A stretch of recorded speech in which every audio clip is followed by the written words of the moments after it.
More than individual plants, the thing you notice in Chuck's yard is how many plants there are and how many different kinds there are. You notice its biodiversity. Chuck does not mow the yard or do landscape design. If something new comes up, he lets it grow where it is to see what it will do, what it is. If you mow, you'll never know what you've got. He has yellow stargrass scattered here and there. His hypericum is spreading, and with it wiregrass and a sedge that blew in, as yet unidentified.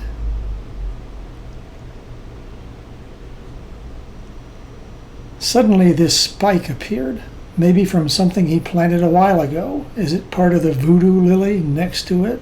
What will it do? This is what it did 2 weeks later. ID unknown so far. There is the expected mimosa, and with an assist from a couple of bromeliads, kunti and smilax. This seagrape sprout came up all on its own. Aren't they supposed to be at the beach? This one is next to a cypress knee. Among the bald and pond cypress Chuck planted years ago. The third hurricane blew the top off a pond cypress and it died. But this year, at the base of the dead tree, Chuck spotted this volunteer whisk fern.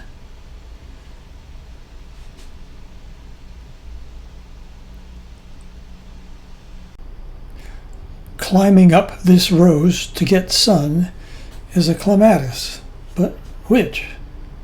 Clematis crispa, the swamp leather flower? Maybe. Probably. The bloom opens up into this spider-like seed pod. About that voodoo lily, an Amorphophallus. That shrunken head is supposed to open into a purple lily with a spike and attract flies. And that's only the beginning of weird with this thing. Worth a look up. But back to the natives. Years ago, one plant like these sprouted. The second year it bloomed like this. The leafless beaked orchid, or lady's tresses, Sacoila lanceolata. The third year one came up over here. The fourth year another came up over there.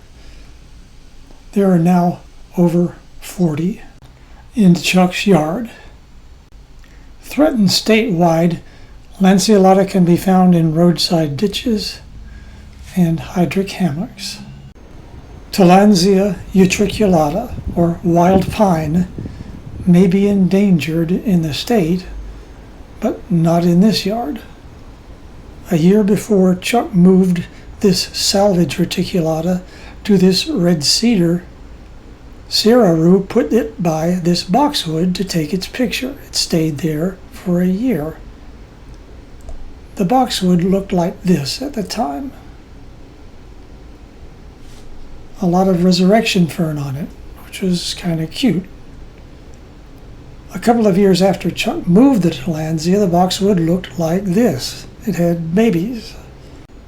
A lot more than can be seen in this picture. And the utriculata has filled its new home with babies. So that's how the Tillandsia do. Tillandsia utriculata is threatened by a Mexican bromeliad beetle attack, threatened by collectors, threatened by habitat destruction. But not in my yard, says Chuck.